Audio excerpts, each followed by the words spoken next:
tragedi di tengah-tengah nyanjak bancaan. Halo besti-bestiku, halala ya iki lah yo. Alhamdulillah esuk-esuk iki mang yo bes aku oleh bancaan teko tonggoku. Lulu sik kok wis ana sing celuk-celuk. Oh alah Kang Paket engko sik ta laku kita unboxing bancaan iki lho. Sampean kok wis berak-berak to Kang Paket. Iki ngono bes makanan khas Gresik ya iku sego krawu.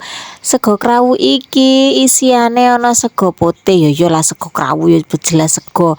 Terus ana serondeng, terus ana ayam suwir, terus koyo iki mang paru deh. Nah, aja lali bes yo sadurunge mangan iki sadurunge sarapan di ombeni dhisik cik ora keseret tenan tak tumplek langsung nang ndhuwure sego bes aja lali dongane bismillahirrahmanirrahim Allahumma barik lana fima razaqtana wa qina adzabannar. Sampeyan iki aja ngiler lho yo iki aku tak lep Masya Allah tak nikmati enak. Matur nuwun nggih sing maringi bancaan muga-muga diparingi rezekine lancar sehat awake panjang umure Allahumma amin. Saking enake bes sampai geleng-geleng siraku Masya Allah. Tala enake tak nikmati wis ra ono sing tak wehi, tak pauangan dhewe medhit iya medhit aku. Iki ngono bes ya tiba-tiba iki mang mingsananku iki brok-brok, Mbak Im tulungi Mbak, ono apa no.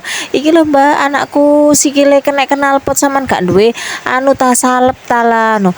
Karena gugup bes dadi lek mangan rasido tak tutukno bes aku tak ndoleki salep dhisik tak obatane sakno bes arek nangis iki lho. Dadah.